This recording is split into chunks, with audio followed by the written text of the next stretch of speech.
Situs megalitik Gunung Padang karya Dipa Galuh Purba.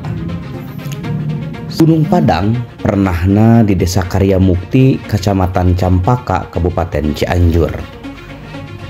Di Jalan Raya Cianjur Sukabumi, anggangna kira-kira 20 km. Ngaliwatan sawatara pakampungan, perkebunan dibagiakeun ku pemandangan alam nu kalintang endahna. Situs megalitik Gunung Padang seperti yang didadarkeun ku para ahli mangrupa hasil pembekuan magma sesa gunung api purbakala dina mangsa Pleistosen awal atawa 20 juta tahun katukang. Saterusna ieu situs disebut-sebut kungsi jadi salah sahiji tempat tatapana Prabu Siliwangi. Tah kukituna Gunung Padang oge dianggap tempat suci nu dikaramatkeun. Ieu situs jadi tujuan wisata paelmuan, wisata budaya jeung wisata religi. Pikeun anjog ka puncak Gunung Padang kudu nete tetecean anu jumlahna 378. Samemeh nete bakal manggih heula sumur Cikahuripan anu caina canembrang herang. Cai sumur Cikahuripan teu kungsi saat sanajan nyorang halodo entak-entakan. Kukituna Cikahuripan dimangpaatkeun ku masyarakat sabudeureun Gunung Padang. Munggaran kapaluruhna situs Gunung Padang teh ku urang Walanda tahun 1814. Tapi anu leuwih ngayakinkeun mah mangsa eta wangunan batu kapaluruh tahun 1878 ku tilu urang patani. Kitu tah. Sawae cenah patanina Pasuma, Pandi jeung Pak Abidin. Maranehna pisan anu manggihan situs Gunung Padang. Kalayan teu kahaja mangsa keur macul. Pangna dipacul da samemehna mah lokasi situs Gunung Padang teh di Pelakan Huma.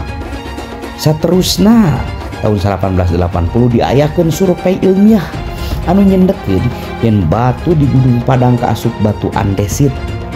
Nya tahun 1881 digelar ekskavasi atawa penggalian anu saterusna kapaluruh struktur bangunan pipinding anu asli buatan manusia.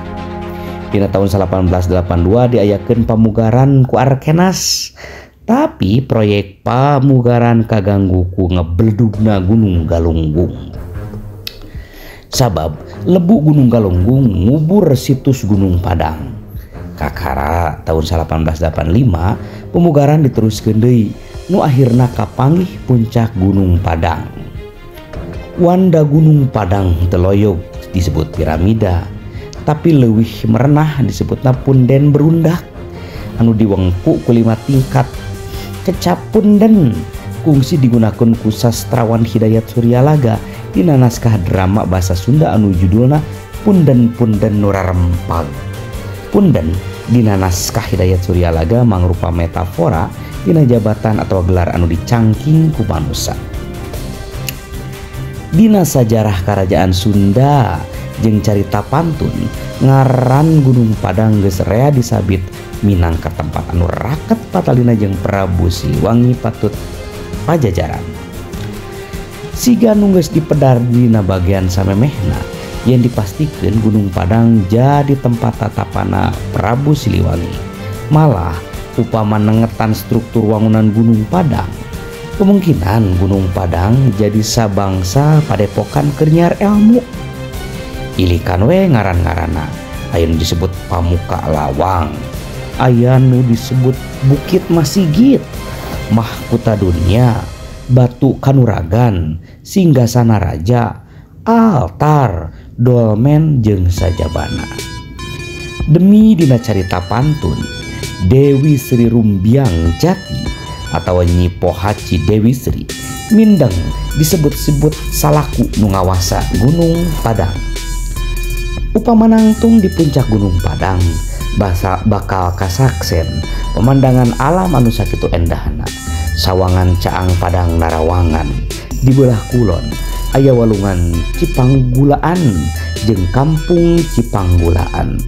Baheula ngaran Cipamulaan saterusna robah jadi Cipangawulaan tur ayeuna jadi Cipanggulaan. Di belah wetan bakal kaciri walungan Cikuta, Gunung Malati, Gunung Ciukir, Gunung Empang jeung Gunung Emas.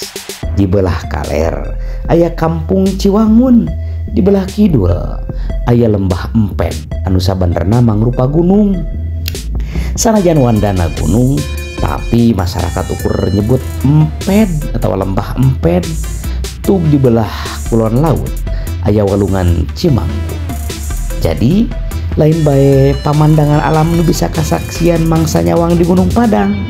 Contohna mangsa mangpengkeun paneuteup ka Gunung Emas, nyatana Gunung Emas teh memang ngandung emas.